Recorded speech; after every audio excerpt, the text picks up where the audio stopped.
What's going on, everybody? Stubbs here from Retro Handhelds with my buddy Aish at the co-hosting wheel today. Hey, we are going to take a look at the 35XX Plus live chat. I hope you're doing great. We're doing a little bit later tonight because today's not my normal streaming day. So, you know, being a parent, having responsibilities. You ever have those adult responsibilities? You're like, man, I wish I was 15 again, just playing Star Ocean through the summer.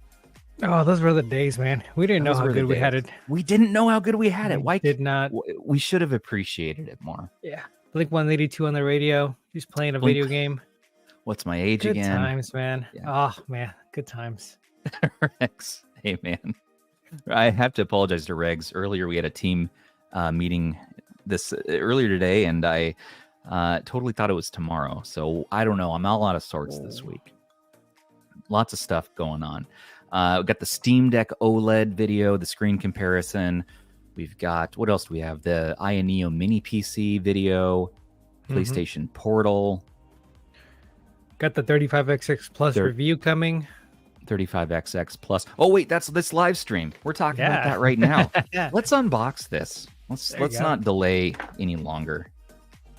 So I got the DMG one. And Aish, what do you got there? I've got the clear black, which is my second favorite one right this here. This looks great, by the way, but yeah. See, this is my second favorite one because I already had the original in this color scheme. So so now you wanted. Just wanted to switch it up a little bit, you know. Are those glossy face buttons, by the way? They are. I always wondered that on that model. Yes, they are. Shoot. You know what? Yep. That saves me the trouble of buying that one then. Yeah, they're just like the buttons the RG35M had. The exact same ones, just a little bit smaller. But they feel exactly the same. Really? I'm not the biggest fan, but I'm okay with it. Well, okay. I mean, that's fair. Yeah. And that, I mean, it looks, how's the plastic on it? Is it grainy? Good. Is it on the shell itself? Yeah, it's a little grainy. I like it. It doesn't feel slippery. No fingerprints, which is nice. The screen though, just don't touch the screen at all, but the shell itself feels really good. Yeah. See, there's some texture there. I don't know if the camera can actually catch that, but yeah. I think I like that one better than the DMG, but dude, it's so close. It's just like I couldn't decide between the two deck models. Like it's so close. This is why I went like this. So I have the Mini Plus clear black and DMG, and now I have 35XX DMG and 35X Plus in clear black. All right, do you feel complete? Do you feel more? Yeah, I feel very zen about it. Yes. You feel very zen. Okay. Yes. Fair. Well, if you want to see what's in this box, it has a screen protector, which I've already applied before the stream. Shh. It's supposed to be a secret. The instruction manual, usual fare. This had 128 gigabyte generic SD card in it, as well as a charge cord, USB-C to USB-A. The usual stuff. I'm liking their boxing lately, Doug. I like the packaging, just like the gold touches on this. I've always been really surprised about the quality of boxes we get on these handhelds. Even like the really cheap ones, like the boxes for some reason are almost better than they should be. Like a good amount of the budget just goes to this, which I can appreciate that. I can appreciate it, but if that's what it took, you know, to feel more plus, I would say it's not worth the money. So people want to know what does make it worth the money. Well, this one has now Wi-Fi, it has Bluetooth, it has an H700 processor, which is a new chip for us, and that's always exciting. It's not a new chip in itself, but it's a new chip to us. Yep. And 3,300 milliamp hour battery in this bad boy. Beautiful. 1 gig of RAM, and it has a GPU that's a dual core GPU, the same one that we've seen in some other 3326 chips. What else? We got a 64 gig SD card for the first slot, and then Bluetooth. This came with the 128. Of course, the Bluetooth 4.2, I think. I think so, yeah. And then Wi-Fi 5. You know, I'm not sure about that one because I couldn't pick up my 5G network. I could only find the 2.4. So I'm not sure what was going on there. Maybe it's my signal, or maybe just a Wi-Fi card in it isn't that powerful because I'm not that close to my router. So it could be one of those things. Also, note on the Bluetooth, currently it's only working for controllers, so you can't use Bluetooth headphones on it. Yeah, I ran into that issue myself. was like, shoot, not ready yet. The other thing I want to talk about, I just did a little bit of playing around on it, and the Wi-Fi works, but the retro achievement system doesn't appear to work right now, at least not with the games that come with it. So we do want to load on our own games, hopefully during the stream, at least one or two, so we can confirm if achievements are possible. The options there in RetroArch, but there's no configuration options to set up, hardcore mode, or if you want verbose mode, any of the customizations for RA is not there. PPSSPP standalone is on here, which also has retro achievements, which has got me very excited. I'm like, yes, finally, this is like everything I wanted about the 35XX, but with achievements. Unfortunately, you can't enter any keys or numbers on that screen in PPSSPP, and there's no touchscreen. So I believe unless you can configure it on some custom INI file, that we're locked out of Achievos on PSP, unless you want to run PPSSPP in RetroArch. Yeah, which I wouldn't really recommend that much. I was actually a little worried. I tried it. It worked actually pretty decently on here with frame skip though. There you go. Yeah, I just feel like the experience won't be as good just because of the RetroArch core isn't as good as a standalone. Yeah. But I was worried at first when I saw that, because I went into PSP and I saw immediately, oh man, this is RetroArch. But then I remembered I'm in the RetroArch section, so it's nice to see that there. Jurassic threw me off though, because I was expecting a DS core, and it's the standalone Jurassic emulator for some reason in the RetroArch side. So that's a little bit weird. Yeah. Really? Okay, I didn't check DS, so I'm glad both of us are doing this. So we both got our units today. It's funny, the story on this, because normally Anbernic will send, and a lot of these brands will send it with a few weeks lead time if we're getting something early. And with the ARC, we cut it very close, like day of release. And then this one, we're actually late to the game, and there were some kerfuffles, and our shipments, in fact, not just ours, but many YouTube review channels had their units stuck in Hong Kong. And so randomly now we're all starting to see these drop starting today. Yeah. So Russ got his video out yesterday now. Or was it this morning? Dude, I think it was this morning. Yeah, this week's been a blur of making content. You're about to see a bunch drop from us. We'll try to space it out, but it's been a lot. Mine was like that too. It was still in Hong Kong early yesterday, and then yesterday afternoon, almost 7 p.m., I just get an email like, "Hey, your package is ready." It's like, "What package?" I checked really quick. It went from Hong Kong to delivered. I was like, "Oh man!" Unfortunately, I couldn't make it to the post office in time to grab it, but man. Yeah. Oh, so you technically would have had it first. Mine showed up today. Yeah. It showed still in Hong Kong, and then randomly today it showed up unannounced. I'm like, wait, what? All right, we're doing a Wednesday live stream. I promised we'd do it same day, and so here we are. But anyways, let's get into some impressions of this bad boy. So, I mean, it's the exact same footprint and size as the 35XX, by the way. Just got a little more cake. Yeah, it's a little thicker, but that's it. It's the same as far as dimensions go. Going to be the same up and down. You do have, of course, this is a custom button set, but these are sharper. And the OG one had sharper D-pad. Now you have a little bit more rounded.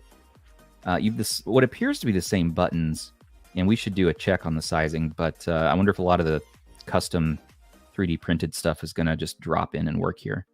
As Seraph pointed out, you have the menu button, which is slightly higher, and that's how you can really tell the difference from the naked eye. As well as start and select appear to be just slightly ajar. But they seem to be a little lowered too. A little bit lowered, yeah. So they're very minor differences. You can see here it's the same. We have volume up and down, but they changed the design a little bit. Same I/O on the bottom, headphone out, a DC charging port, which by the way is finicky depending on what you plug it into. Make sure you have a USB-C to USB-A cable available that comes with it. I would just use that one. And fast charging it can be hit or miss. So just, it's not going to charge on every one of your chargers, I've noticed.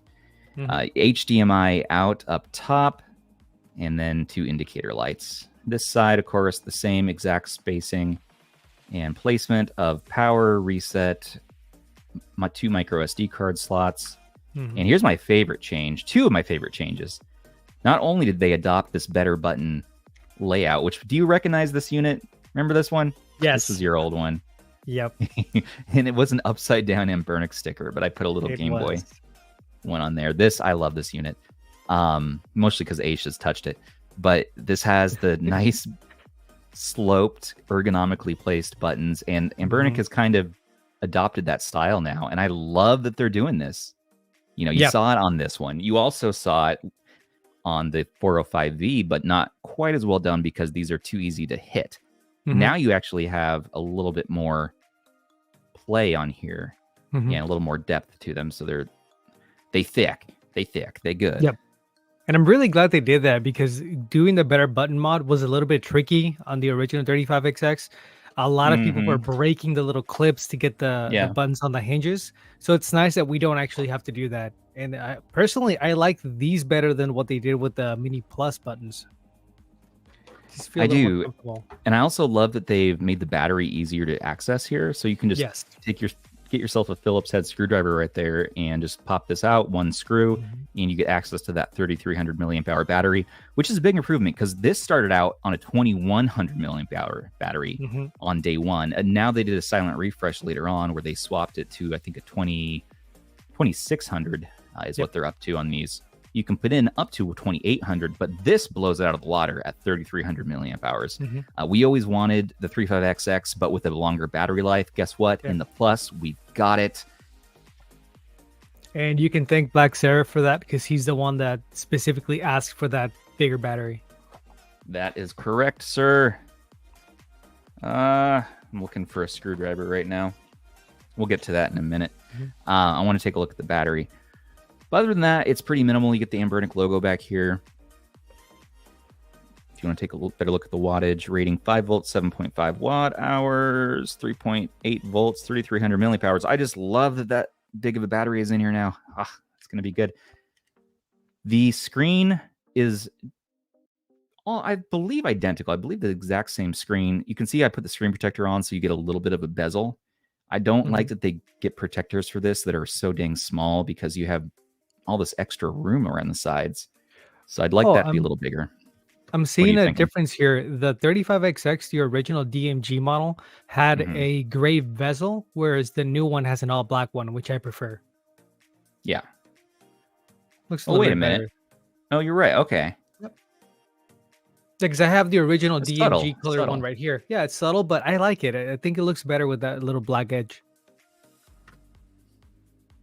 Hey, for the next. Hello. Hey, we really enjoyed your, we saw you did a live stream as well. That was really cool. I think you were the first one to get it. I think so. The original screen is brighter. I'll have to take a look at that. Thank you. So yeah, as far as buttons go, I mean, they feel, this isn't a fair comparison because these aren't stock, but Aish, do you have yours? Maybe I do. Switch to your feed. I do them right here. So right here, I actually just measured the buttons and the D-pad and everything. They're all the exact same size. It actually looks like it's the same D-pad. It's just it's a little bit rounder. So we get this close to the camera. As you can see here, the edges are a little bit sharper here.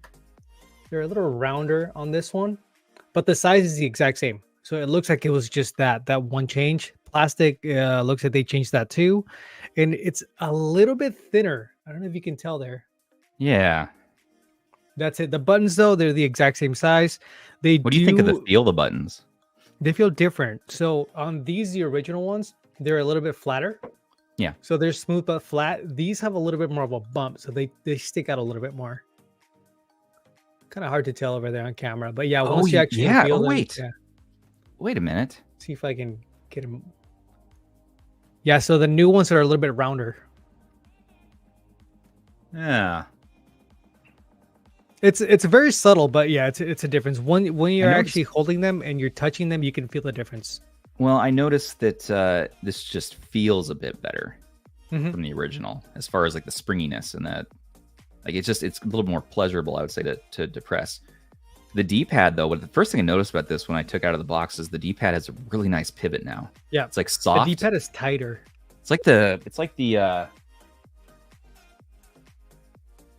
but not loose. Like this is soft, but this is very loose on the Mini Plus. This is, in fact, almost out of control loose. Like this is, I'm concerned. The new D-pad is a little bit taller than the original D-pad, and it doesn't feel as flat. So the original one felt very flat. There was just no, you know how some D-pads have that little bit of an edge towards the edges. Excuse that redundancy. This one feels like how dare you? Honestly, no, right? I'm sorry. Aish, you know, it's okay. But yeah, that's very subtle differences, but good ones. Hey, Ben, you up there? Yeah, I'll bring you your beans. Did you run the banner for Aish? We're ticking time away on the street.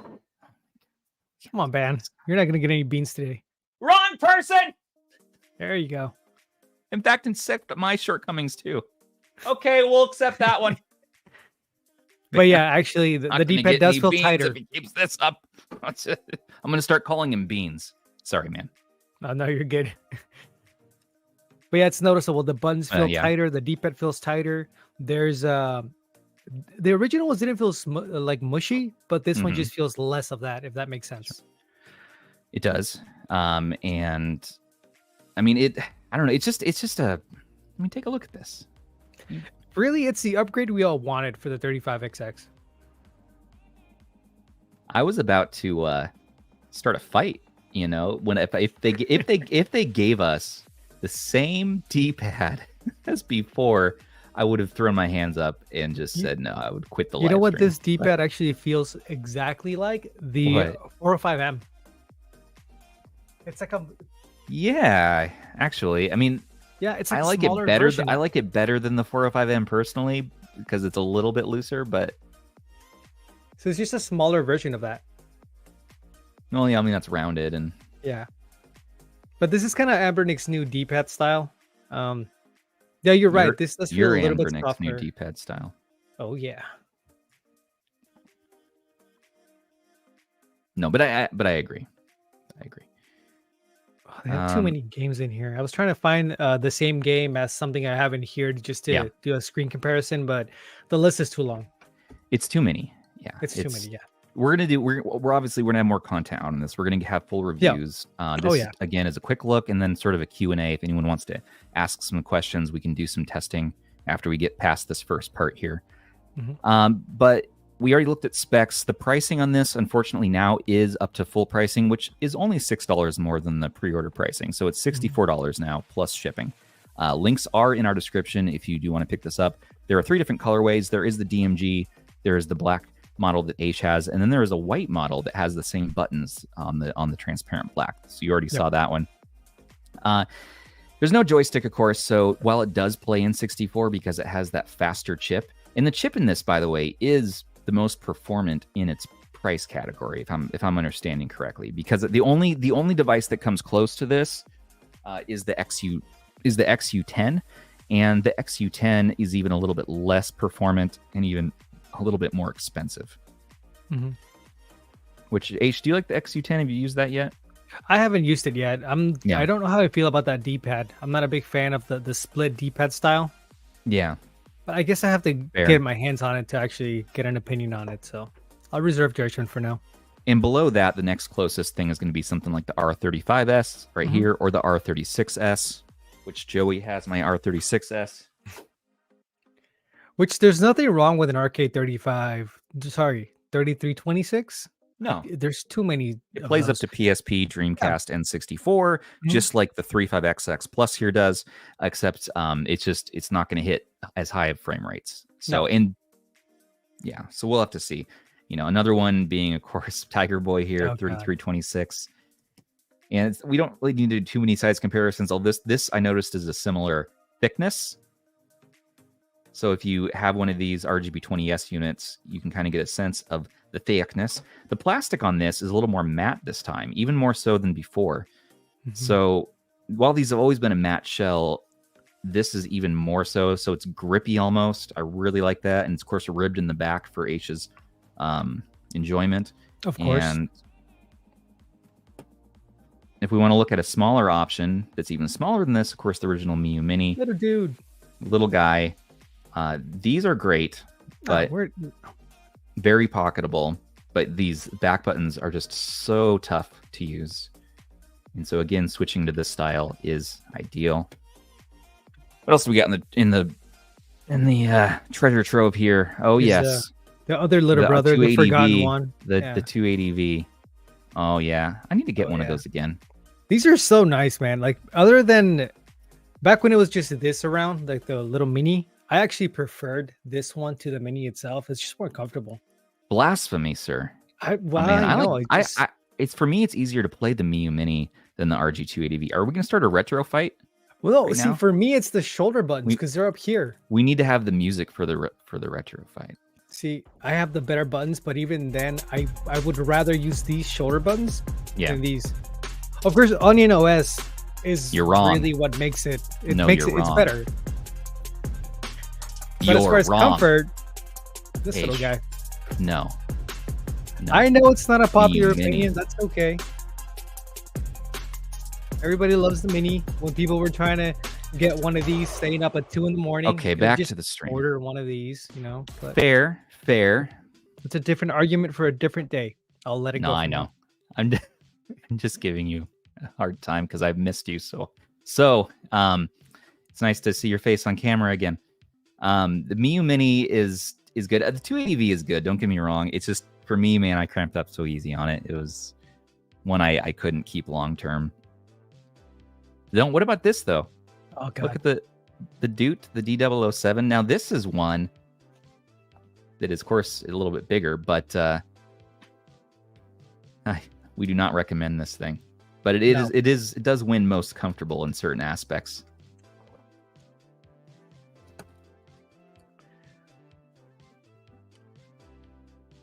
I mean, this got big buttons. Yeah. Reminds me of the GKD Mini for some reason. It just made me want to grab it. And then as far as like accessories and things like that, this did come with the standard 35XX case. So it's going to be molded and form fitted. In fact, it might be slightly different because of the back. But this is... You know what? No, this is the same case because kind of wobbles in the case. They just didn't... Well, saves money, I suppose. But... So it's the same case. You can get this also on the Anbernic store directly, or you can buy it from AliExpress. Both are in our description. I believe the case is less than $10. Mine's a tight fit. It is? Yeah. Maybe it's just molded different. I don't know. Do they send a case on yours? Yep. See, it fits right in there, and it's pretty tight in there.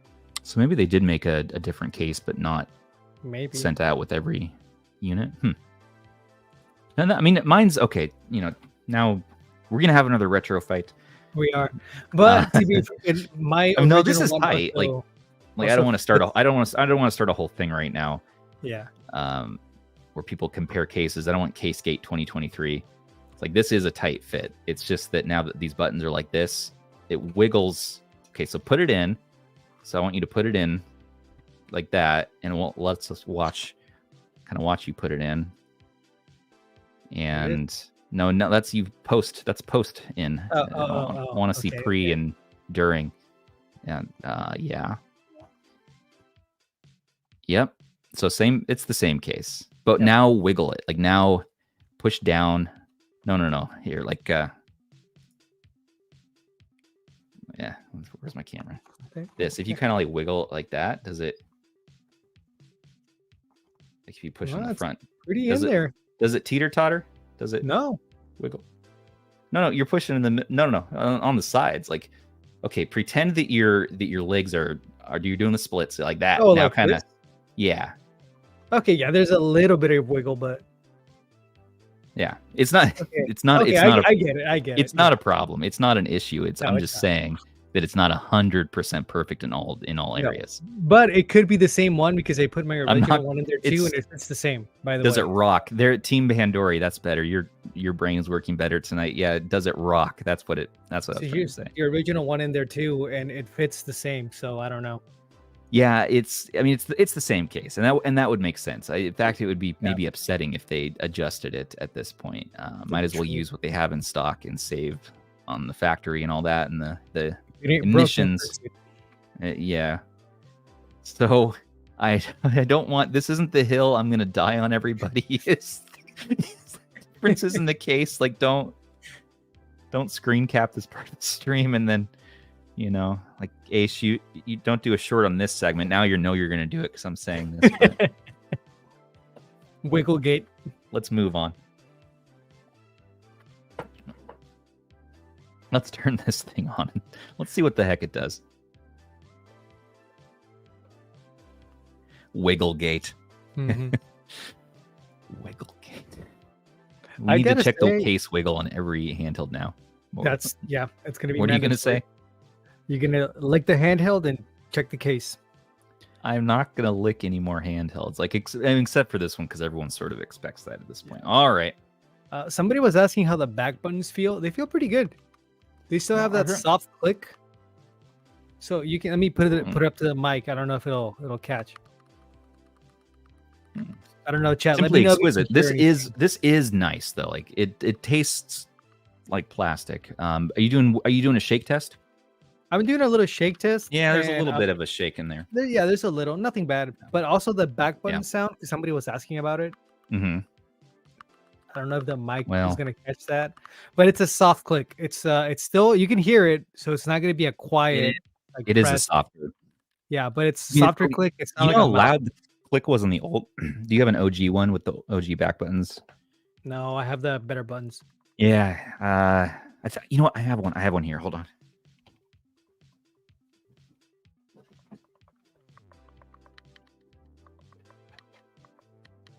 I don't know which one's quieter. Okay, chat, let me know if you can hear this. Here's the original with better back buttons. Here's the new one. And I don't know. Likewise, can you hear that? Speaking of, let's see. We're transitioning into an ASMR live stream, by the way. Oh, yeah. Okay, here's the back button. So that's the OG, definitely louder, and then here is the plus. So it's a quiet, softer clicky. Mm-hmm. And that makes me feel good inside. You know, that's what it's all about.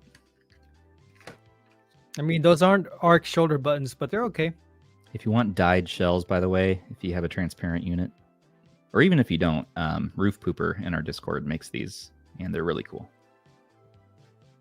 So just really quick, somebody's asking for upscaling games on RetroArch. It really depends on the system. So if you're doing a specific core, like for PlayStation, there should be an option in the actual like RetroArch menu to use enhanced graphics, I think it's called. You select that one, but you're not really going to be able to go for like 3-4x on something like this. So just keep that in mind. It does taste like garlic as well, if anyone wanted to know. Lovely. Eric, I love your logo there. Just want to say that. And Roof Pooper, I mean, that's his username. That's his name. That's his real life name too. So.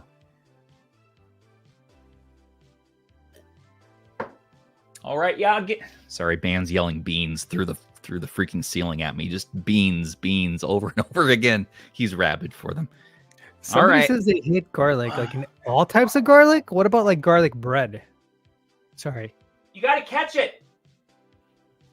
Go. No. Okay. You got it? All right. Sorry.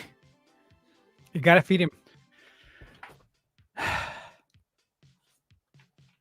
We don't want another call from OSHA. Just make sure he based beans. He's whispering based beans through the ceiling that I did something good. Yeah, the beans are based. I don't know what that means. Beans are good. Okay. Yes. Ban, you're clogging up the bandwidth when you're talking. Also, are we going to get this back on track? Yes, please. Let's focus. Let's focus. Okay. You're professionals. That's right. From here on out. And go. So on the OS here, it's the stock OS. It's minimal. You know, I don't have any major complaints. We were going to show off Garlic 2.0 on the stream, but Aish and I could not figure out a way to get it to boot. And Aish, do you want to explain more about that for a second? Yeah, I was having some issues with my SD card, so this is completely a user error. This isn't really on Garlic's side. We've seen others loaded on. Yeah, so I will keep in mind that I only had maybe like an hour before the live stream to really sit down and mess with this because we had to set up for everything. So afterwards, I'm going to spend some more time with it. We're going to have a guide for anybody that wants to use it. But here's the thing, Garlic 2.0 isn't ready yet. So this would be pretty much just like a tinkerer's project if you want to try it out. Even Black Seraph said that right now, if you want to use the 35X Plus to stay on stock until Garlic gets those updates. But yeah, if you guys want to see it, there is definitely going to be a guide pretty soon. Yeah, absolutely. Stay tuned for that, as well as more content and Zoo and our writers. You'll see lots about this little guy right here, and then any OS developments, not only from Garlic, but there's other developers like Acme Plus and the Creaky custom firmware, Mustard OS. I'm sure I'm forgetting one, but there are a number of operating systems I'm sure we're going to see ported to this. Mm-hmm. But the stock experience this time around is not too bad. No. Enhance! They kind of took everybody's complaints and addressed them in this one. Like, I like that the simple interface is still there, that you still have that can't really break it option, but you also have RetroArch, which is what I was complaining about when the first 35XX came out. And you have different backlight levels here. So we have lowest to highest. And we were hearing that it's not quite as bright. I don't know if I have battery life in this one right now. It's been a few months. Yeah, see, I have battery life on mine. I'm going to turn it on real quick. So I was trying to find a game to actually do that comparison. Hey, Roof Cooper comes in clutch here. You know, what I am seeing, the old screen might be brighter, but the color on the new one is better. Let's see if I can... Let's take a look at the colors. Yeah. This is a stock OS here too. So, okay. Yeah, I mean, it is bright. It is brighter. So let's...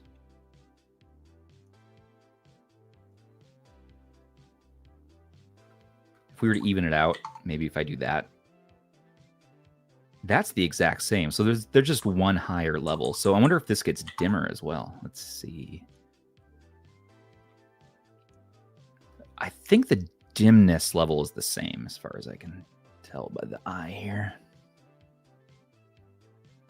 Yeah, I'm gonna full screen.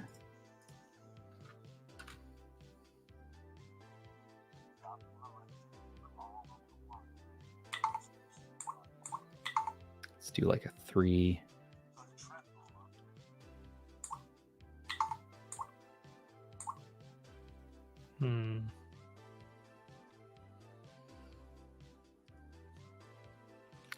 We're gonna have to try it in a game. I'm thinking. That's what I'm trying to find games that I have on both. But these SD cards, man, like when you first see it and you're like 128 gigabytes and like 5,000 games, you're like, wow, that's awesome. Until you actually try to look for a game and you realize this is ridiculous. You can't do it. No. You don't need that many games.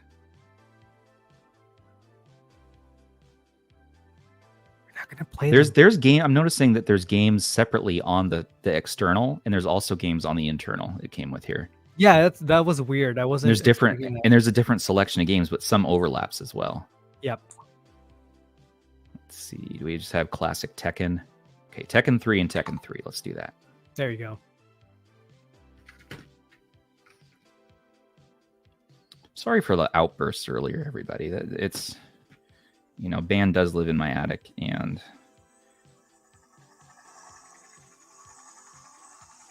it's tough. You know, he's kind of like one of the extra kids. So it's like I have 4 kids. But I got to say, he's a much better roommate than Cheeto Steve was for all those months.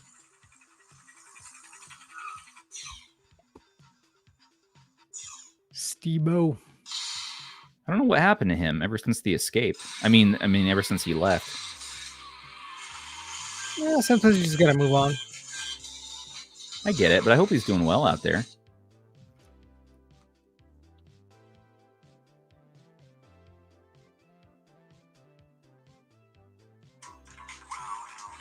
Oh no, different stages.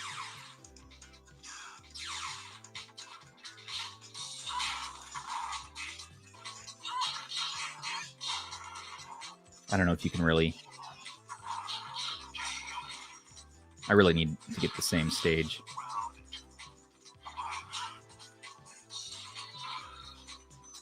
This is called single-fingered button mashing. Not doing so well. So I have the same screen right now set up, except I have one vertical and the other one isn't set up like that yet. But you can see the color differences here. So yeah, give me a second here. They'll get to the same one again here in a second. Come on.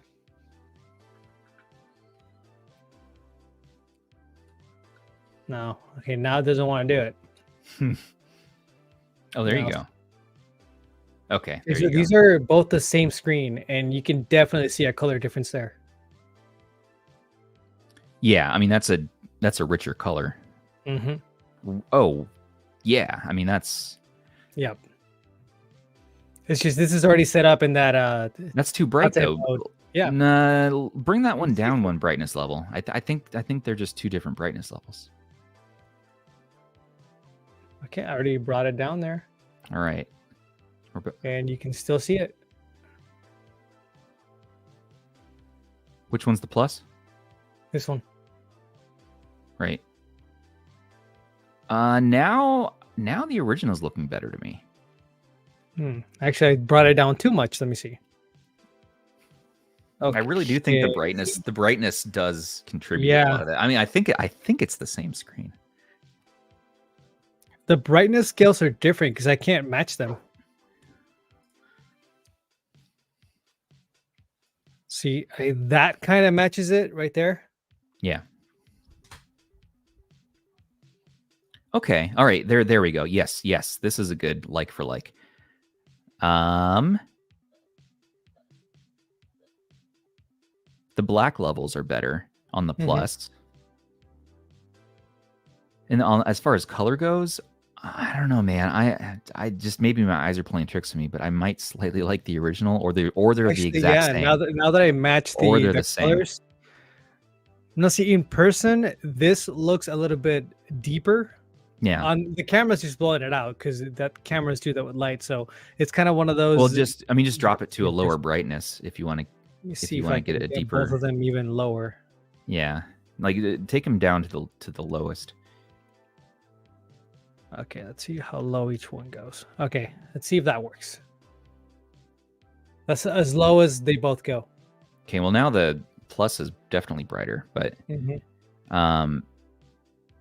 dude, it's so. I mean, I think it's the same screen. I think we're playing tricks on each other here. Maybe. I mean, I don't know. I mean, it looks maybe sharper and slightly boosted saturation a little bit on the plus. Really, it's hard to tell. So I don't think it's even going to be a factor. The contrast is a little bit different. Yeah.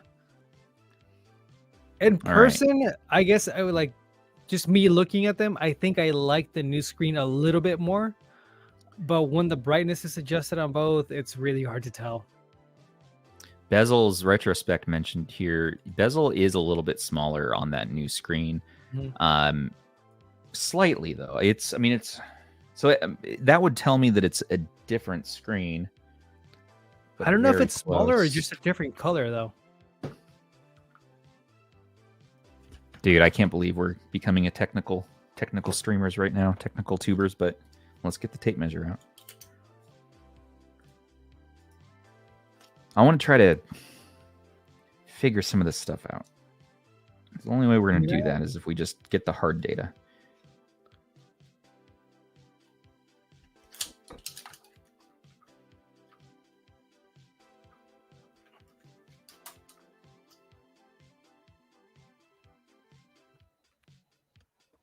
Well, we need to do it with the screen on so we can see where the bezel starts. No, yeah, the new bezel's smaller.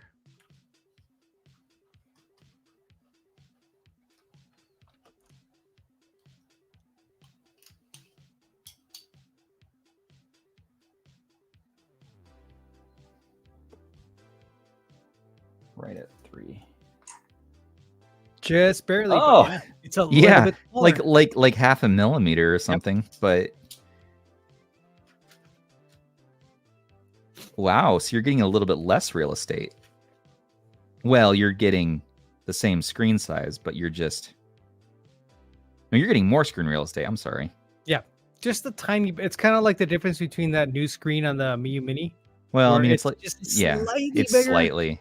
Yeah. Yeah, you are getting just a little bit more real estate. Where's the calipers? That's what I was using to measure it. Yeah, the calipers. Let me get those out here. That's what I used.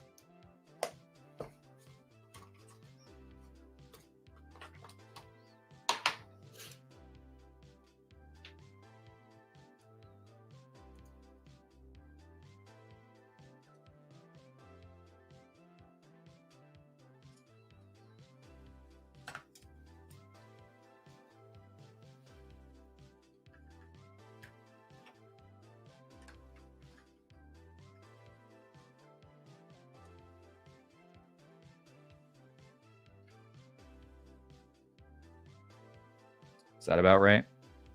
Come in a little bit. Yeah. So 70. Now coming a little bit more 71. On the right. There you go. Okay. Right there. Yeah, that looks about right. It's like 70.5. 70.59. Yes. Well, 70.60. 70.60. Let's.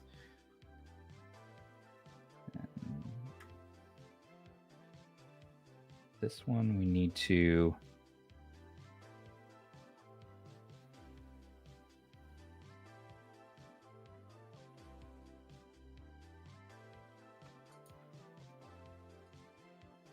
This is what we need to do.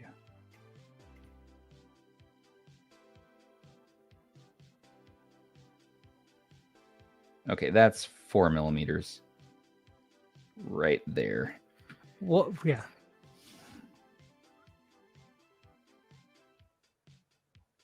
And we need to bring this down to right there. This is 3.5.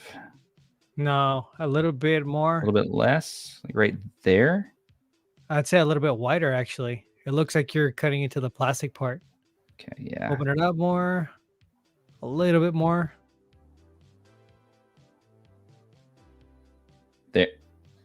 There? Right there. Yeah, it's about there, 3.51. So 3.5 versus, what did we say, 4.6? Wait, that big of a difference? Wow. So almost. Oh, this is a new one, right? Yeah, this isn't a new one.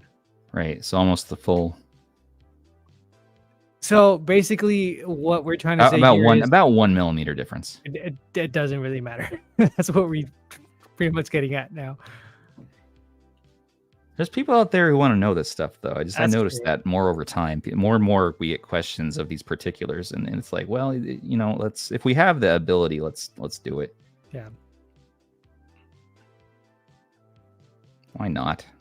For the highlights version of this live stream, we can cut out all the stuff that sucks. So measure it a little bit lower. You're not on the thickest part.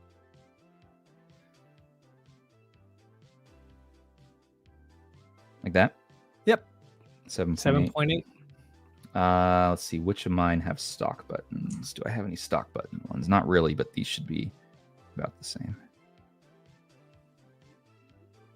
These ones are Sakura buttons. And these ones are showing to be, well, let's get them. Well, I think they're the same. 7.8, right? 7.8, yeah. They seem to be the same buttons, just a different design. Yeah. A little more rounded on the new ones. Little taller.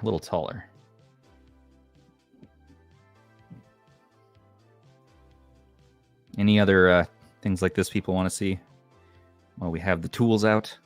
We're doing it for you. Get an ambient temperature read right now. 67.8. This is clocking in right now. It's been on a little while. We haven't really been pushing it too much yet. So far, we have temperature read at 77.5, and battery is still almost full.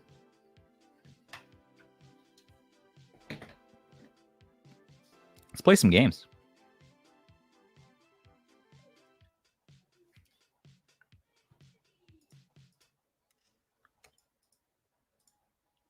I mean, that's what really matters, right? Actually playing games. So there's two, and there's two options here. So we have RetroArch, and you can have your option of TF1, TF2, or so there's all cores, or you have standalone emulators. So standalone, you get PSP, PS1, arcade. Believe it or not, for standalone, there's quite a few options here. No, actually, I was going to say, is there DS here? Because I don't see drastic happening here. No, that's over on the RetroArch side, which is what I was saying was weird because it opens drastic instead of RetroArch. Oh, they just haven't misrouted. And so here, this is nice. It looks a little bit more like a front end. You get scraped system art, and you get, of course, some scraped art there. You are going to want to take off these games and just put on your own if you get this, though. I mean, if for someone, a relative or someone, you can just hand them this and say, here you go ahead and enjoy it as is. But would recommend loading on your own ROMs. And before we get to games too, let's take a quick look at the settings. So battery information, we have a lock screen option, brightness, of course. In fact, I'm going to take this down even more. That's just going to look better for the camera. If we want to do a quick I/O test, if anyone's curious, we are getting everything registering. Even the menu button. And look at the pivot, though, the D-pad. Like, this is a very clean pivot all the way around. You get 8 directions. Look at that. That is nice. Somebody was asking about boot up times in the original versus the new one. I have Garlic installed in my original, so that's not really a fair comparison. We could do it here if you want. Yeah, the new one takes 16 seconds more to turn on. I noticed that it's a little slower. Like the menus are a little slower. So I bet we're going to get optimizations over time. Garlic, when we do a video on that, and it's a little further along. Right now it is an alpha, so I wouldn't recommend it right now. It's very limited. I would wait a little bit till Black Seraph and the team and Turtle gets more advancements going. So what I've noticed is comparing it to Garlic on my 35XX is that boot up time is way faster in Garlic, but the stock OS actually gets the game loaded a little bit faster. Goodbye. Okay. So let's do this. Let's time this. We have a timer. Someone have a timer? Okay, it's 48. Wait. Don't, not yet. Timer. No. Did I do it? I think we're good. Oh, this one caught it. And we'll start over. It's okay. Yeah, we'll start over. I'll get a timer ready. Do you like a stopwatch, like a coach? I do. I have right here on my phone. Oh, yeah. Let's get that on screen then. This is top tier content, everybody. This is this is what the people tune in for. This is what I don't know if you can get it into that thin. Again, let me know when we're ready. Shot. Yeah, let's do shutdown. Stock versus stock. This is a fair comparison. You tell me when. 1, 2, 3.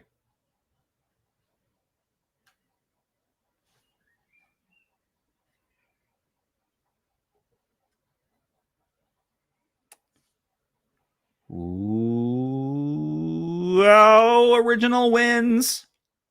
Original wins. By a pretty good amount. By a good amount. Oh, 26 seconds.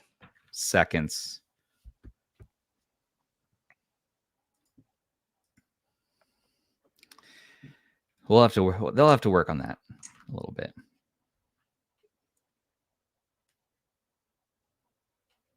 Even though with the longer boot up time, I would still take this new stock OS over the original one. Yeah.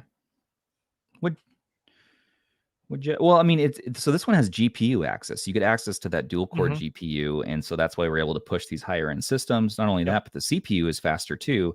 This is really the best of the bunch right now for the price point. You also have RetroArch, which is huge for me. You have full access. We didn't have that in the original one. You didn't, yeah. And so now you get mostly full access. It's not completely full access because there's some things, at least I couldn't find all the settings that I wanted, but we'll take a look.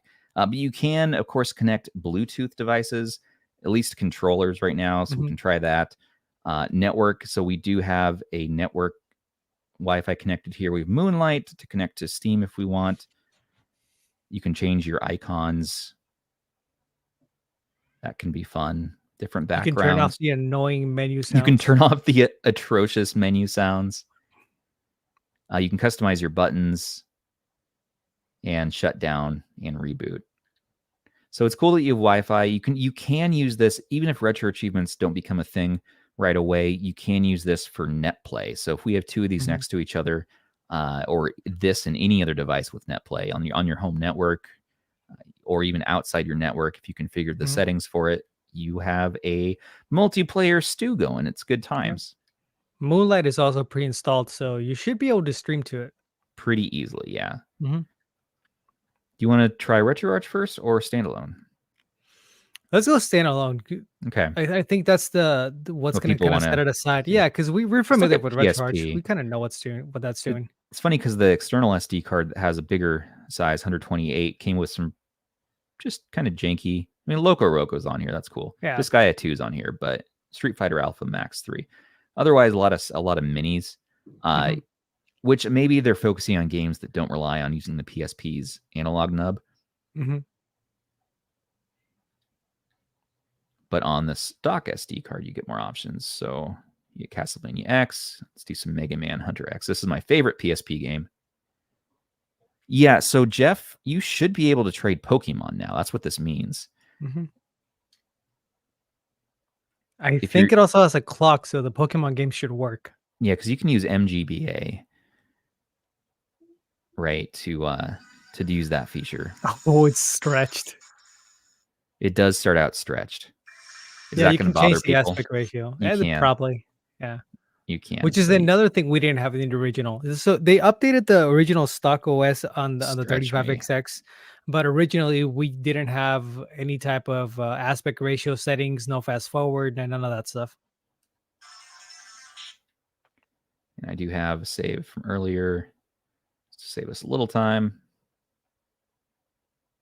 That's another thing Wi-Fi could be useful for updates.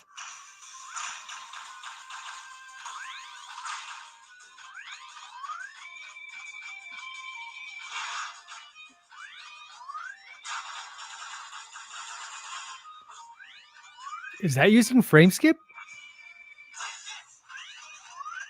For Mega Man? I don't think so. Yeah. This is one of the easier to run games. I mean, I think it has an auto frame skip of 1, but I don't see it coming into play. Yeah. Yeah. Okay. So let's just, you know what? Let's just turn it off. I think Mega Man. I'm confident Mega Man might be able to run full speed without frame skip. Should be able to. Because it looks so fluid. I don't know. Yeah. Most 2D games should be able to run without much of an issue. Yep, we're getting full speed here. That's great.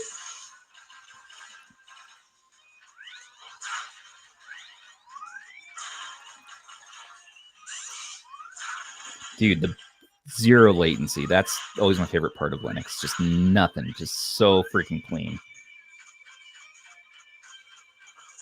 No, don't start calling the latency nerds. I know. I mean, I notice it in Android if it's bad. If you have a third-party controller like an iPega, it can get pretty rough. Oh yeah. That's when I start to notice it. Oh no, we'll pretend that didn't happen. I'm pretty good at that game, obviously. So I've always been terrible at Mega Man games. I don't know why. I love Mega Man games. I like, let's keep torturing me with this. Let's do it. No, I like him. I'm just not good at them. Well, it's all right. Maybe we should have a Mega Man stream. Mega Man only stream. I got to buy that new Capcom Hyper Mega fighting thing. Have you seen that new vertical out from the same people who did the Evercade? Yeah, it's blue. It's like the Mega Man colors. It's a Capcom collection of games. There's also yeah. Okay, yeah. I know which one you're talking about. When you said vertical, yeah. Well, I've been so tempted to get one off Amazon, especially with Black Friday and all that, but I just couldn't do it. That TFT screen on it just looks atrocious to me. Like it looks. I don't know. I don't want to crap on it, and I don't think it's something that I would enjoy using. And so it's like, probably shouldn't even review it. Okay, there's no way this game is gonna run full speed without frame skip. This Ridge Racer? No, this one. Well,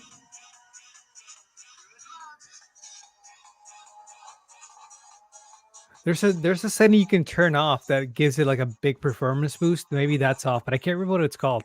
I think it's the one that handles like the reflections and all that. I need to get good. Wow, actually, that's looks like it's running pretty smooth. Yeah, let's see though. Is it tricking us? Is frame skip on? Is it a per game configuration? No, it's frame off. Skip off. Oh. See, that's the thing. I'm not really familiar with this chip. Like, I wasn't expecting this is a new chipset. Yeah. I'm so used with 3326 devices, you know? I need to minimize my preview. That's kind of what I thought. Like, the performance would be equivalent to kind of like a 3326, but this why am I? It's performing a lot better than I thought. I'm getting funny. Maybe it's a skill issue. I can't take turn. Oh, there's some slowdown. See, that's why you're going to want that.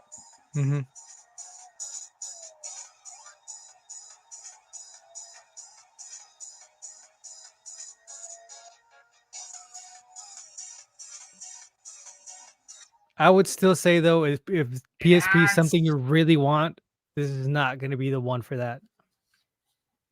No? No, the 4x3 screen. It's just not. It's not great for that. I'm okay. I'm okay. I'm on the stretch me dad, stretch me poppy train here. That was a weird thing to say. I can respect that. It's only weird if you make it. Yeah. Well, it's all right. You're a family show. I'm okay with the stretching on this personally. Just I'm in that camp. I know it's the wrong camp, but I don't want to have a retro fight over it. So I could see this being good for like PSP RPGs.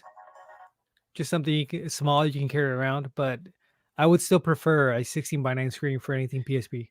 Yeah. And with Ridge Racer, it looks like in the end you are going to want to turn on a frame skip of 1, which is normal for Ridge Racer. It's that's what I was expecting. But most 2D games, it looks like you should be able to leave that frame skip off. And it does look like it's not per game configuration for PPSSPP. Oh yeah, 3x2 screen would be great too. We need more handhelds with a 3x2 screen. We don't have enough of them. We do. I know.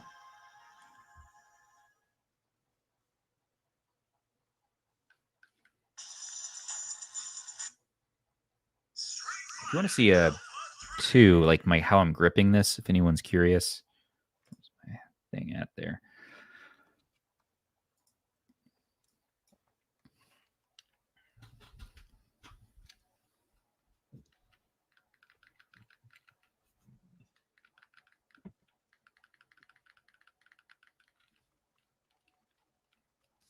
Let's see. How would I play? Play like this. I always grab them like this. Grab like that. You interlock more. You kind of So the bottom ones, I just kind of curl them up, and then I just interlock the top 2 fingers. Rob said before that I grip handheld strangely, so don't take my grip. Oh, I know. I remember that there was that whole segment of the Dude Light stream where you were like, "How do you grab this? How do we grab?" People were upset. They were actually upset.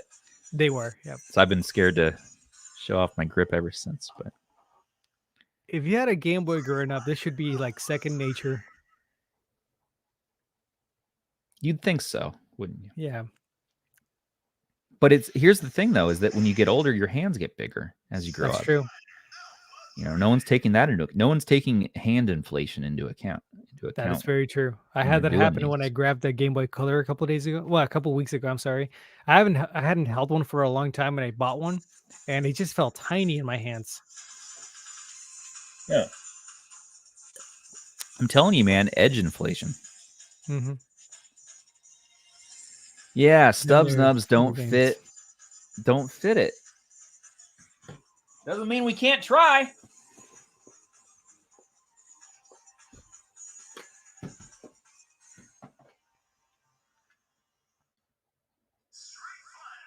Put them on the buttons. On the buttons? Yeah, little Stubbs button caps. We're just going to hit all the buttons at once, though.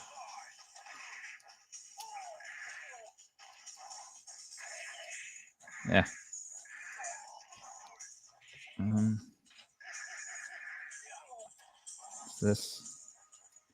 How's this work? Oh, no. Oh, no. H. What is this for? That's for fixing ink mistakes. Yeah.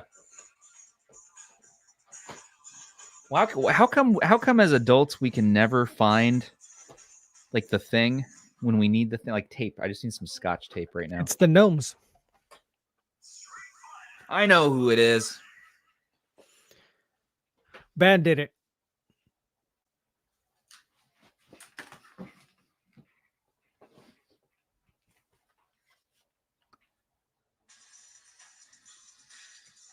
Anyways, I guess we won't tape it on here. Oh no, I've left little bits of tape on this now.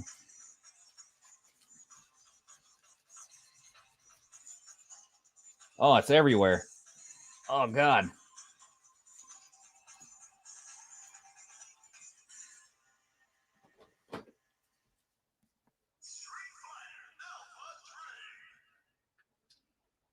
Okay.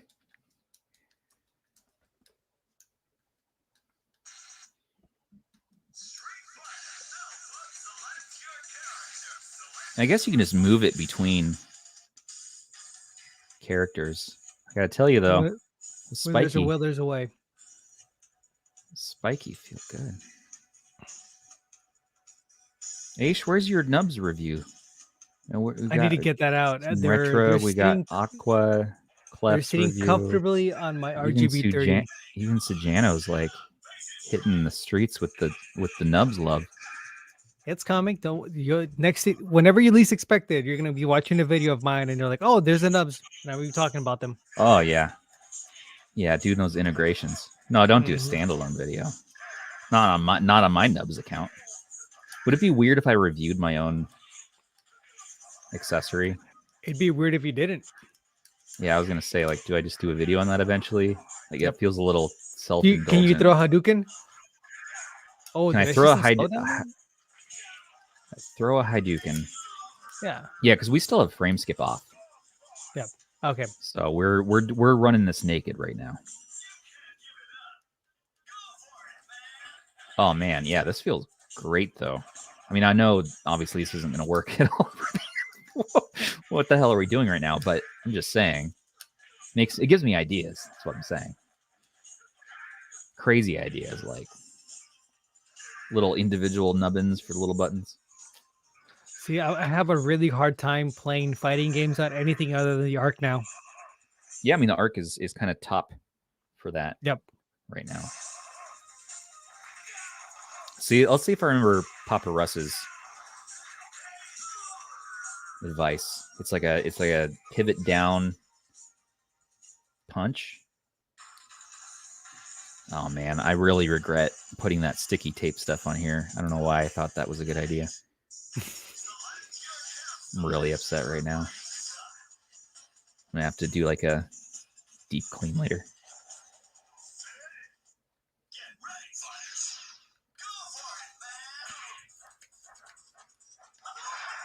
Oh, there you go. It's dude.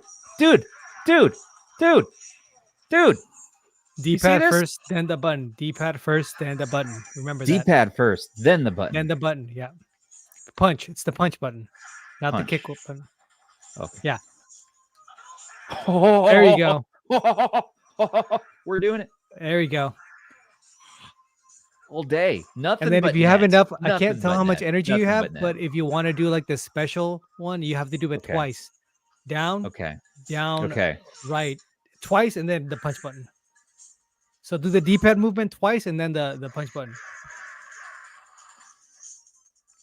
Down, left. What do you say? Down, it's so in this case, depending on where you're facing, it would be down, left, and then left twice, and then the punch button. Down, left, punch. Down, left. So you know how you have to hit the angle? Oh, okay. Yeah, so do that movement twice on the D-pad, and then punch.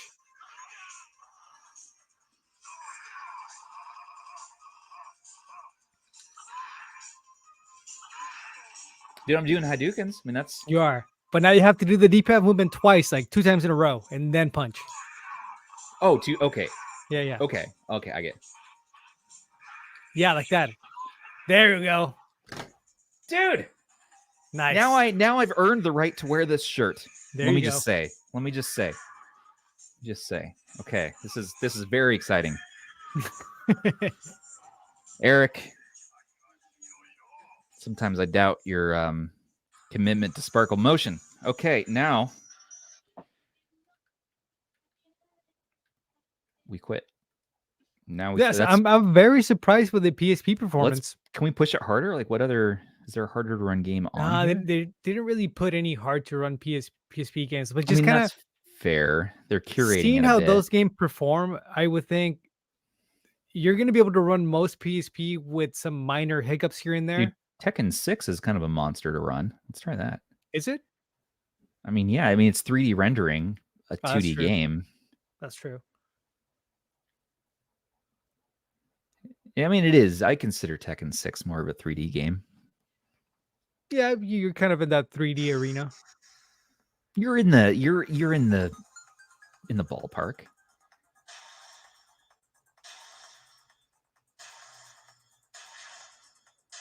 Well, Rocket, you're Eric now, and I'm gonna call you that always from this point on. Oh, I didn't. Yeah. Rocket, man. I didn't really. You got to have your username match. I didn't know. No, we had this Eric guy. I had this thing with him earlier today. Like, I was like, "Oh, Eric." He's like, "Just call me Rocket." I'm like, "No, I'm not gonna do that. I'm gonna call you Eric now." Hey, Ra. I used to be way worse on fighting games, man. Like, you're seeing peak skills right now. I'm just saying. So I'm proud of myself. I don't care what. Hey, Street Fighters is hard for somebody that never played Street Fighters. There's Tekken's a little bit of a learning curve there. Tekken's my game. Oh, yeah. This one really needs the frame skip. This needs the frame skip. So now we're pushing to the edge of the chipset, which I'm happy to finally find a game to push it. So let's do this. Let's do frame skip 1 and see what we get. Do it, yeah. I don't think we're gonna get full speed on this either, but maybe I mean, the way smoother. Yeah.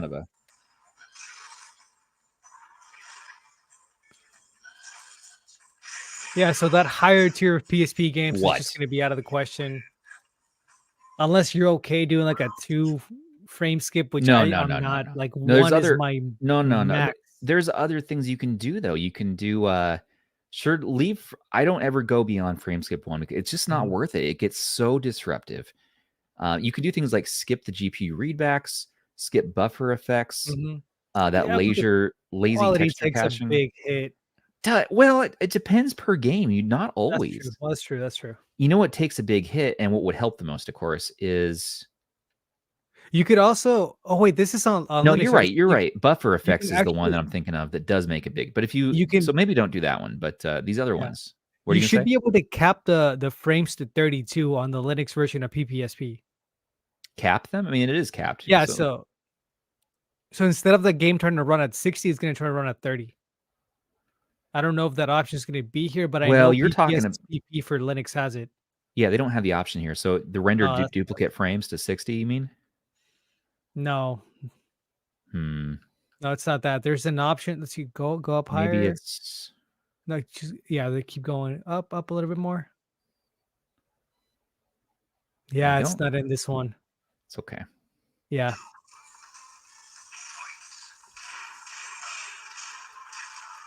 Okay, so we're still struggling here. So I'm going to try that. The biggest change you can make for performance is going to be that skip buffer effects, which you're right. That is the option that will mess up graphics pretty hard, especially on God of War. Yeah, the sky's gone. but I bet you this is going to give us full speed right off the bat. I mean, it's smoother. But... yeah, we're getting some frame skip still, but it is definitely smoother. That's the biggest change you can make. In some games you can turn on skip buffer effects and you have no issues visually. But especially on the 3D heavy games, you might see some big changes. You might be missing textures. You might be getting some funky backgrounds.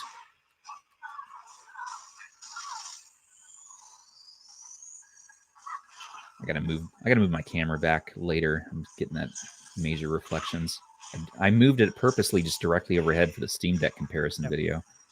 There's a pretty good chance that with custom firmware, we're going to see a lot of this games run a lot better. Because traditionally, Anbernic isn't the best at optimizing the actual performance of the device. Like you usually get like an OS that's functional, so you can kind of do the day-to-day stuff. But to really squeeze everything out of it, you should probably wait and see what Garlic's going to be able to do, or Koriki, I think it's called. There's going to be a few options for it, so we'll see there. Still, though, this isn't going to be like a good fit for PSP in my mind, unless you want to plug it into a TV and play that way. Like it's not going to be my first go-to for PSP. That's for sure. And let's take a look at the speakers on our next game test. But do you want to try Dreamcast? That's the other one. I was playing Crazy Taxi on it, and it was nice. It was the resolution wasn't what I would have liked, and I played it on a RetroArch, but the game was playing smooth, and the audio was great. Crazy Taxi is just a fun game to pick up and play. I was today years old when I learned that your car can jump up in the air. Nice. Turn the music down, by the way. There's some there's some actual like songs in there. Yeah. I don't want to get copyrighted. Well, we can run any audio we want for up to 4 seconds without issues. Okay. Strategy.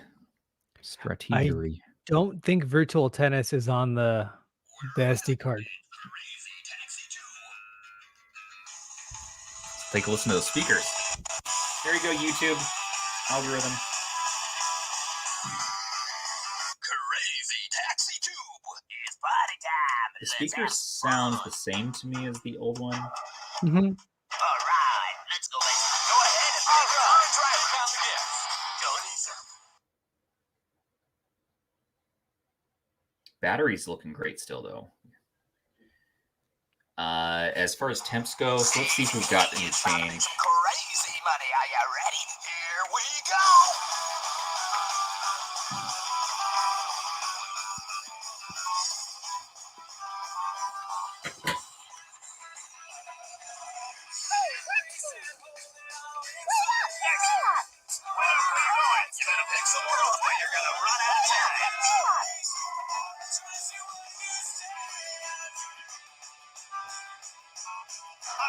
You better pick someone up or you're gonna run out of time. That's a little more than 4 seconds. Oh yeah. That game's never given me This game's never given me issues, though. I don't know. Okay.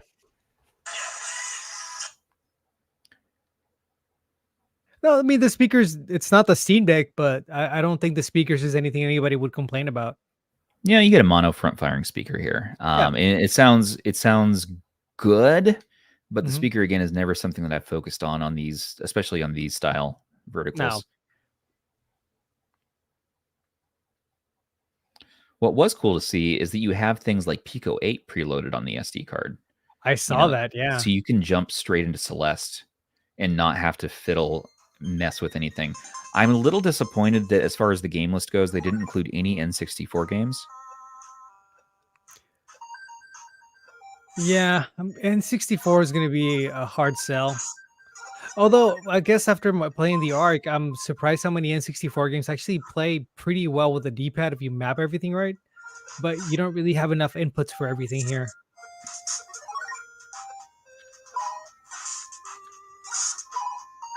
Like Ocarina of Time is completely playable with the D-pad. Yeah. So you can custom load. Like, you can download for yourself, since you get mostly full access to RetroArch. you can download other cores, and you can get N64 going. Mm-hmm.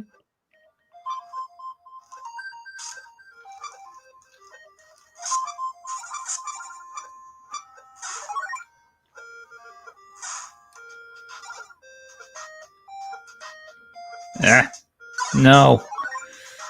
Oh, Rocket's saying, I'm sorry, Eric is saying he played some Conquer's Bad Fur Day. So if it can handle Conquer, then N64 should be pretty playable on here. Yeah, Eric or Rocket. Yeah. I need to. I'm messed up now.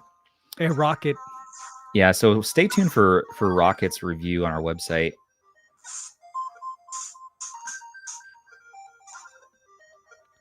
.007 should play pretty well with a D-pad as well. Ocarina of Time. No. Of course, the racing game should be fine.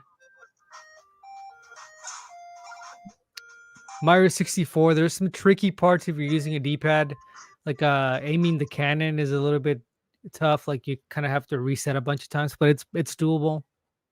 Yeah, the one thing that I can't wait for Garlic to get to a more workable state, because I miss Garlic 1.4.9, where you have these crazy fast transitions between environments. This is so much slower between games, boot up time, that I know that a lot of people are going to stick with the stock OS. And while I think it's fine, you know, I think Garlic is still going to be where it's at, but not yet. Yep. I know it's going to get way more optimized. So yeah, we're probably going to have to wait until after the holidays.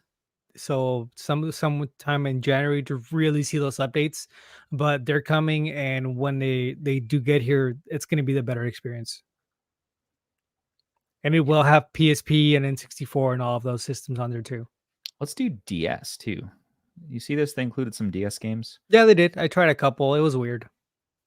It's kind of a strange device maybe to play DS on. I couldn't figure out how to control the cursor. Right. Yeah. How would you? No touch screen. Plus, there's no analog stick. So you're going to be stuck with certain, just particular games. And it's the drastic version, like the standalone emulator. So be careful if you go in there and mess things around, because if you do mess up the way it's configured, you're probably going to have to plug in a keyboard and try to reset all that stuff. That's what I hate about that drastic version. Yeah. It's in there though, and it'll play the games. I don't know how many games you'd actually want to play on here, but well, maybe Lego Star Wars 2. We'll just use the buttons. Let's try it. Yeah, I'm sure there's a way to do it, because they're doing it on the Mega Mini. There's probably like a button you can press to get the cursor to move with the D-pad. I didn't have enough time with it yet, so my opinion might change. Pokemon games should be pretty good on here though. Which you're not going to get those games pre-installed in this SD card anymore. Most of these companies are trying to stay away from like the big first-party Nintendo games like Pokemon and all of those. You're not going to see that. Yeah, especially Anbernic. Even Palkitty's doing it. So if you are somebody that wants those games on these handhelds, and you better start learning how to put them in there yourself, because you're not going to be getting them anymore.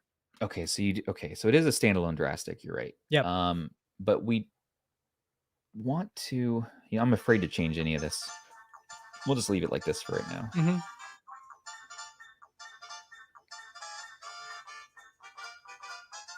Seems to be full speed though.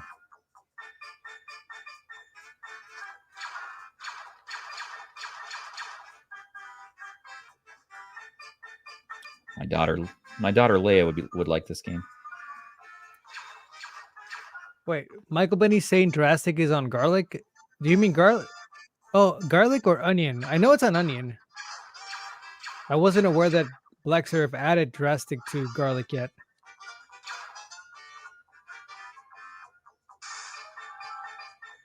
Yeah, I thought you needed to finish the GPU acceleration stuff. Yeah. He said there was a few things that needed to happen before he actually started adding those. So.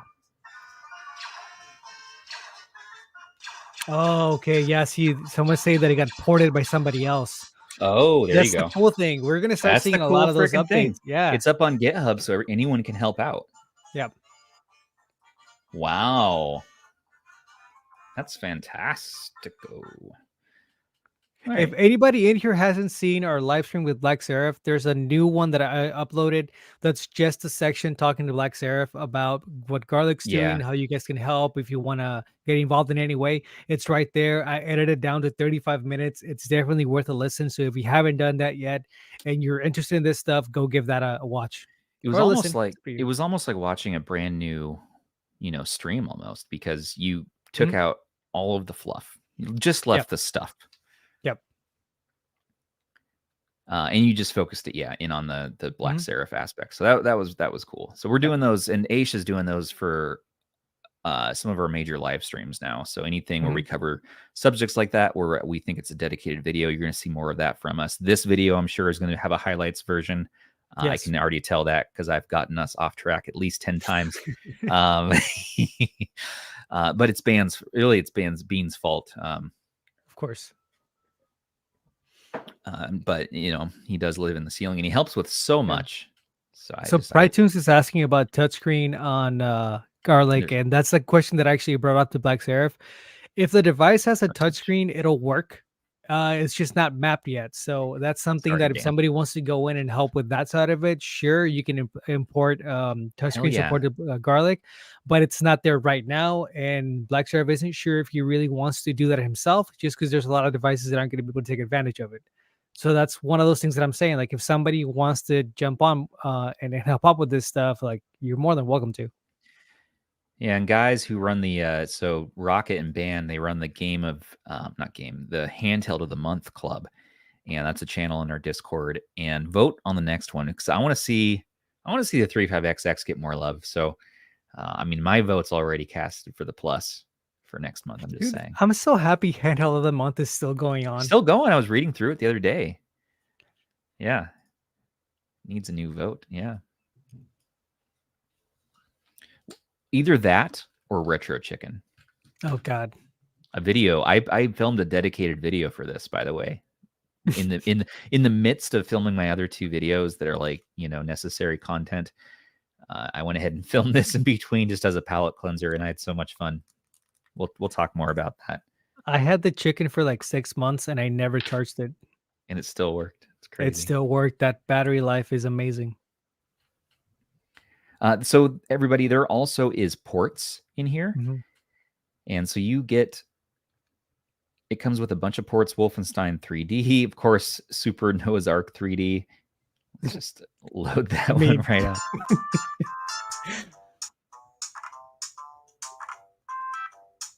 Yeah, and it comes with the files, so. Oh, I love Wolfenstein, yeah.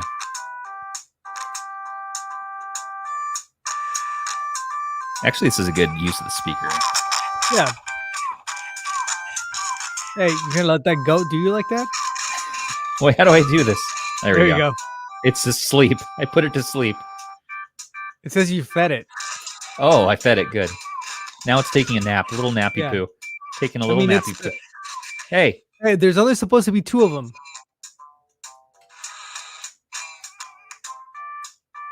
This is not an accurate game. What are you talking about? This is peak FPS. It's the Ark. There's only supposed to be 2 of them.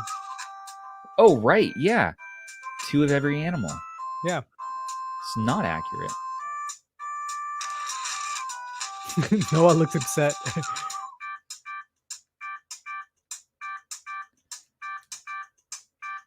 Let's see. Can I strafe? Okay, I can't. I can strafe with the shoulders.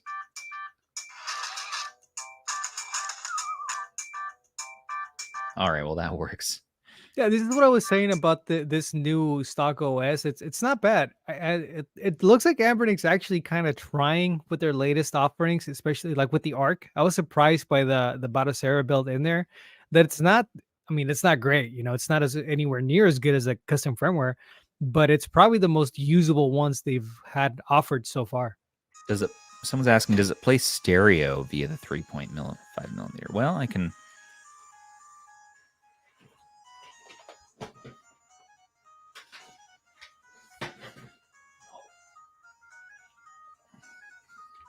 Pull out my trusty AKGs, K240s. These are some great open-backed headphones that I use for musical recordings. Let's listen.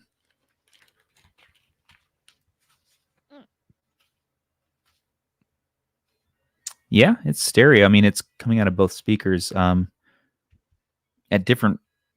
Yeah, there's little differences between the two, so I think it is stereo. It sounds great. It sounds huge. Huh. Yeah, that's way better than the built-in speaker. You just have like a knack for saying things like that.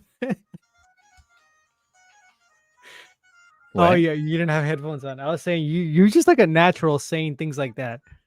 What do you mean? What I say? You say things in a different context, but they just sound horrible coming from you. Oh God, it wasn't on purpose. What was the one I said this time? It sounds great. It sounds huge. Oh, well, yeah, it's. No. We had this talk in the last podcast. It's not me. We've already established you have like a natural talent for this. Why is that my talent? Oh. I was watching Troy the other day, and there's a quote that applies here. Like, we all play with the gifts that God gave us. Yeah. That's a great movie, by the way. If you haven't seen Troy, everybody in chat, if you haven't seen Troy or Gladiator in a couple of years, it's time to go watch it. Dude, I wrote a paper. No, I did a public speech about how the movie Troy sucks in 2004, I believe it was. No, it wasn't a speech. I actually wrote a song, and I performed the song in front of the class because I didn't want to do. I'm too nervous to do public speaking, which is ironic since I do it like every week now on the internet. We're doing it right now. We're doing it right now, but I'm still nervous to this day. But I used to be so scared of talking in front of people that I could only do things in songs. So I'd have to say my speech, but I am like, can I bring the guitar up and sing this? And the teacher let me, and I actually sang a song about how much I thought the movie Troy was the worst. And I have that song still. I have it recorded. Even fighting words, man. Like, how can you watch that movie and not just feel motivated?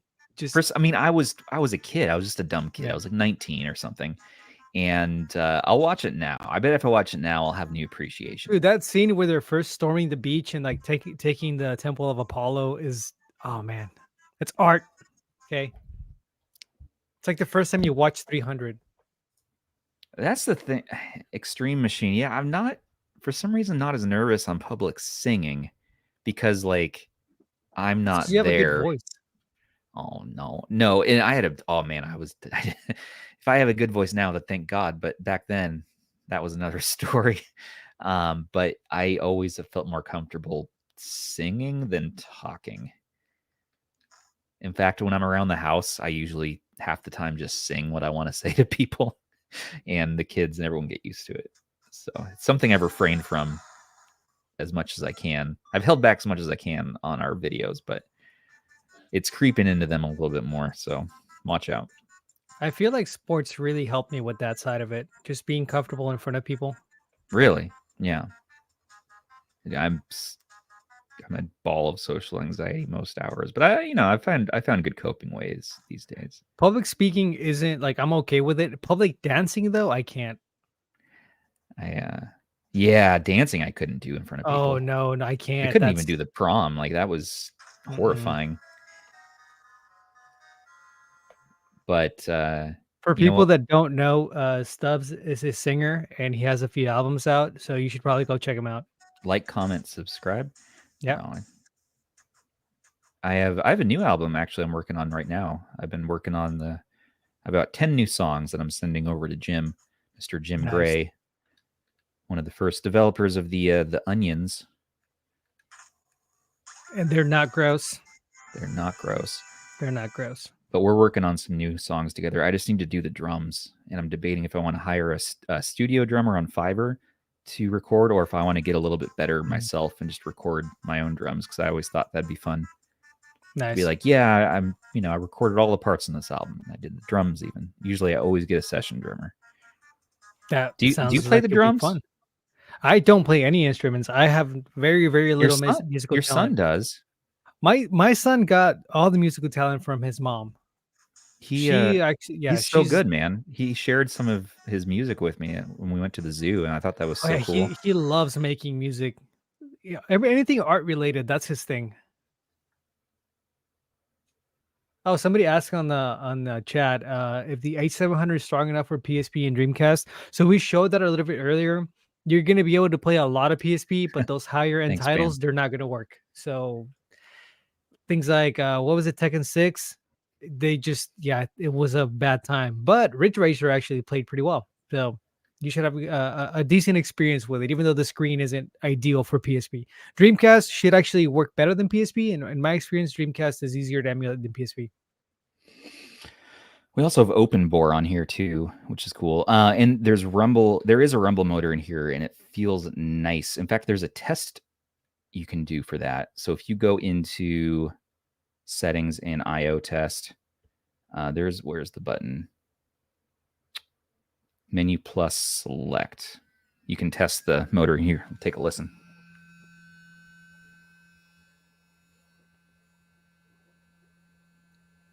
If that's ever a sound you hear late at night while you're sleeping, run. But beyond that, this is really cool that they included that test. Oh, I thought it was like a haircut or something. Oh yeah, no, it's the vibration motor. I was like, are we back to ASMR now? Like, yeah, barber ASMR. Yeah. Don't worry about it, Aish. It's all good.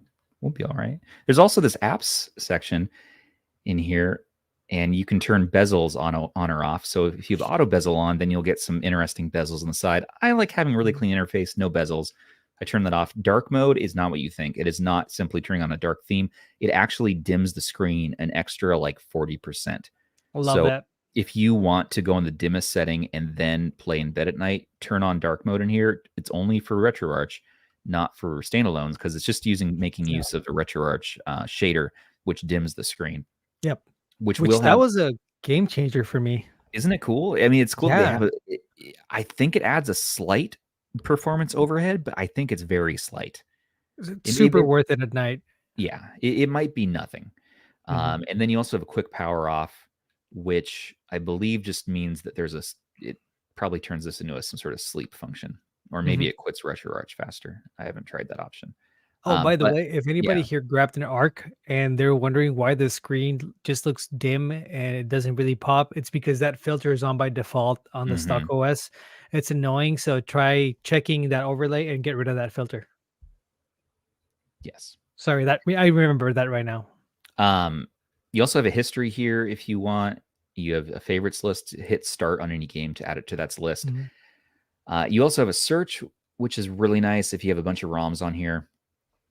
And I get confused that we have 2 ROM places right now. I don't like that.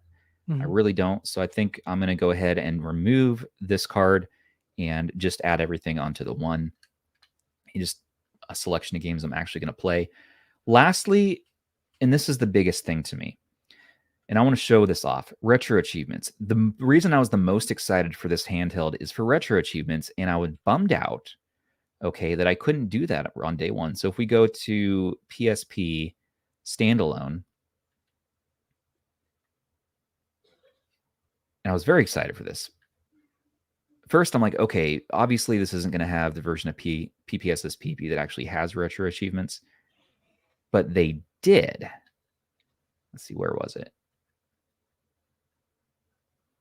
They did use that one. There it is, under system. Problem is, you can't type. So you go here to enter a name, and you can't enter anything. So that needs to be fixed. I don't know if you can do that via an INI file. But this was kind of a bummer. So then I'm like, okay, wait. They included PPSSPP on RetroArch as well. Just let me out. I know. Get out of here. It's so slow in between screens. This needs to be fixed first. I wouldn't be surprised if we see an update for little things like that, like the on-screen keyboard and the translation speed and all that. Yeah. Yes, sir. let's do Loco Roco. So we're in here and we go into the menu, which you do again.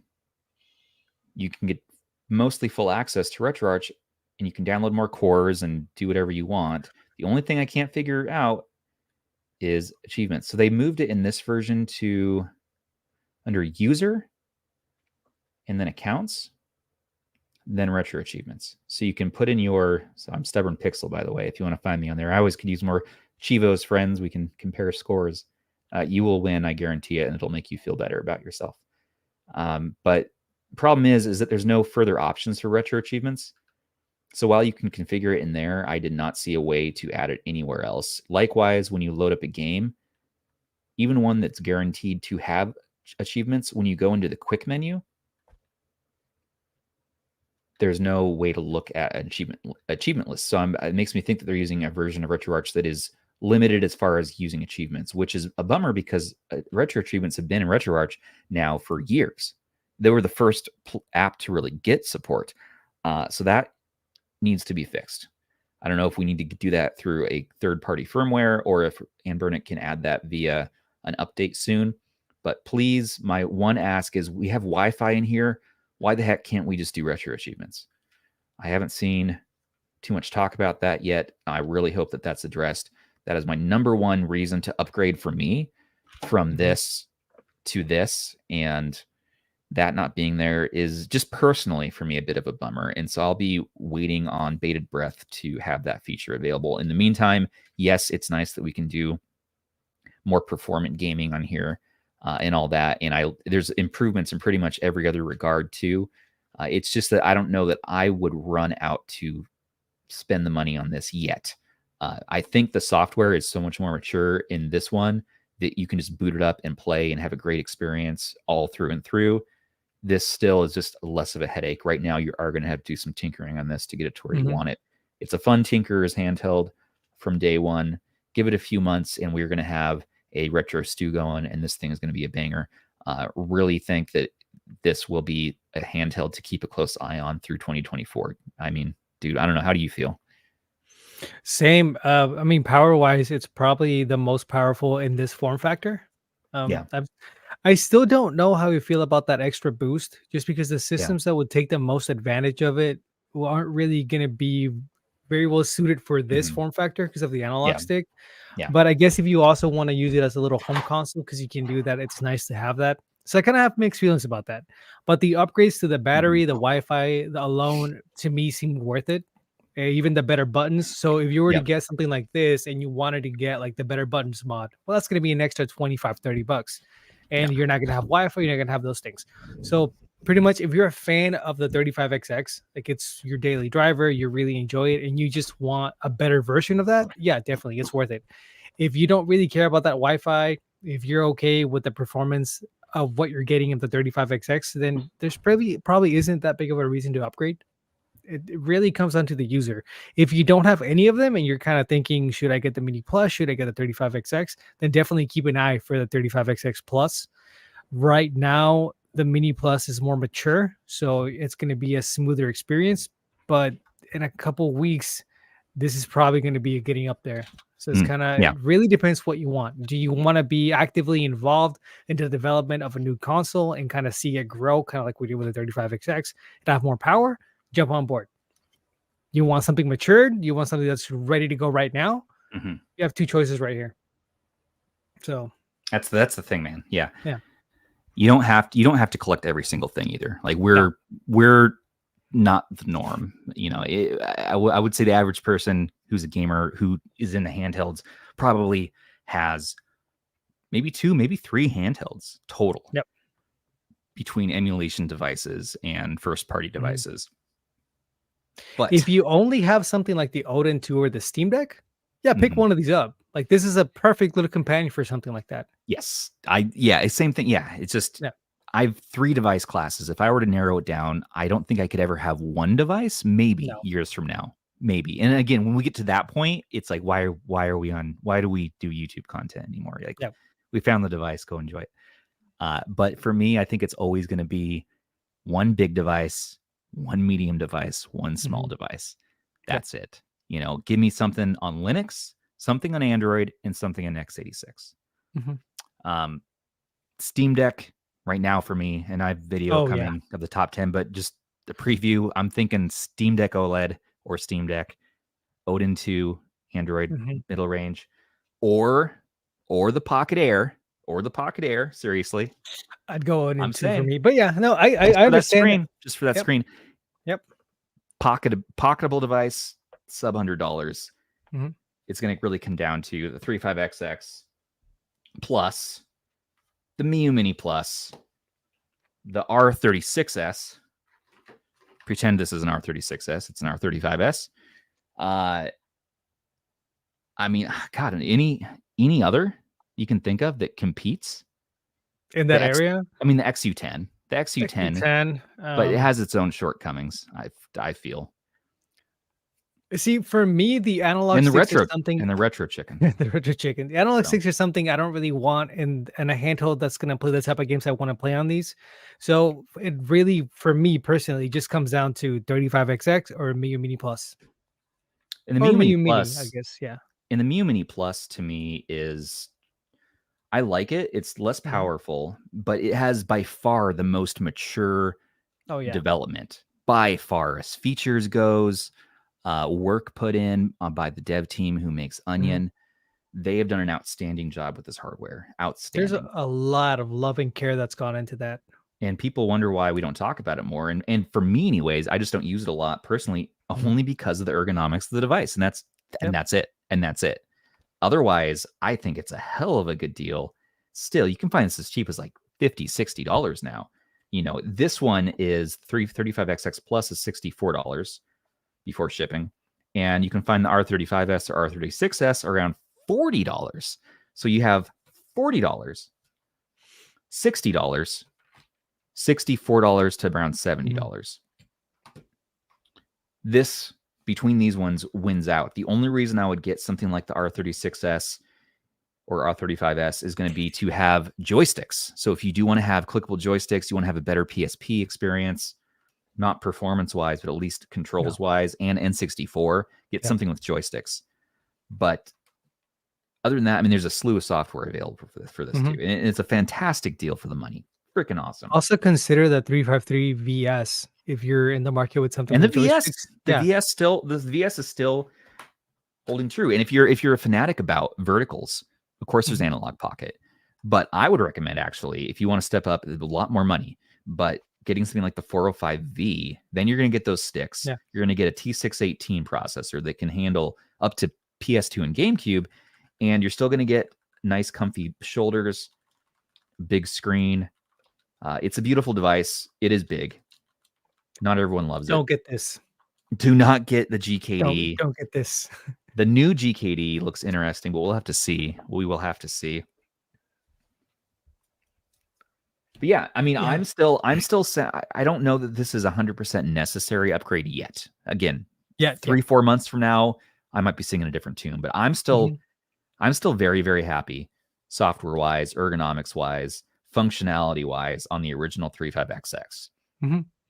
I think right now, the 35XX, the classic one, is still viable.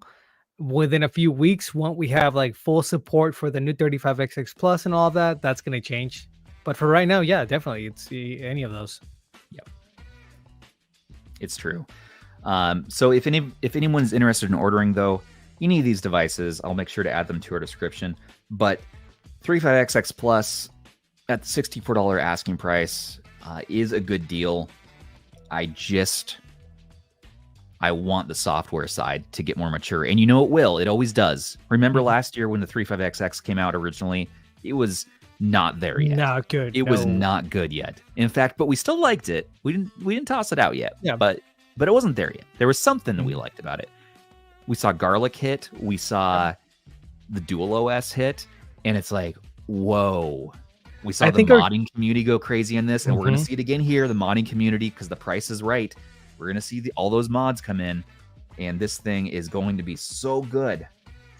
Oh, how did we forget my sweet, beautiful RGB30? Yeah, RGB30. I mean, that's not another one. I don't count it as a vertical, but I mean, it is. I know. It's a slate. It is. It's a slate. It's a slate, yeah. That's another option, you know. It is, and it's a 3566 chip too, so that's a good one. All these options. I think our consensus for the original 35XX when it came out is there's a market for this. It's not us. Yes. Yeah. Absolutely. But nevertheless, this is better in every way. It is the best vertical that Anbernic has released to date. Mm-hmm. And it will only get better. So it is an easy recommend, even if, you know, if you're someone who's just buying a Christmas present for a friend or loved one, the stock experience is really good.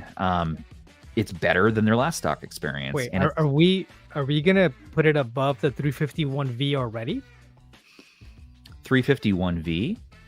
Oh, that's an interesting thought. Well, yeah, it is technically performance-wise, but you're missing out on the stick. 351V is still very solid.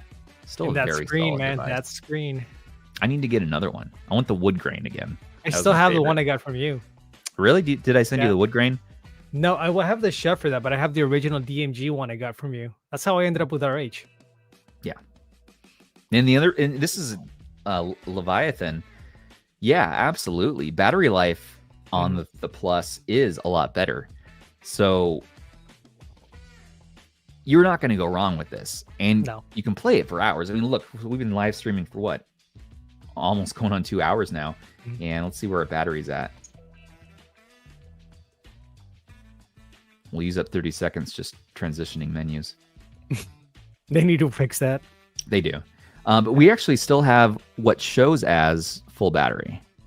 So it's sipping. It's just sipping power. This is not something you're going to have to worry about dying on you like a like a ROG Ally or something like that after an hour. You know, this is going to last you. And it is very performant. And the D-pad feels really, really good. And we're wrapping up. We're about to end the stream. But just giving you a recap. Face buttons I love. D-pad pivots so nicely. The back buttons I really think are more comfortable. They're still not as good to me. I got used to these better buttons. These are still a little bit better to me. But Anbernic is definitely going in the right direction. And they are listening to people and they're making changes and they're making it better all the time. So again, give this a few months to become awesome.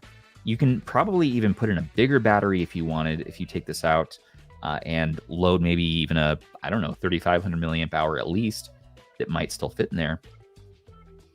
And yeah, that's right. And Michael Benny, I learned how to do a better Hadouken today, thanks to this man. And I learned how to do a special Hadouken too.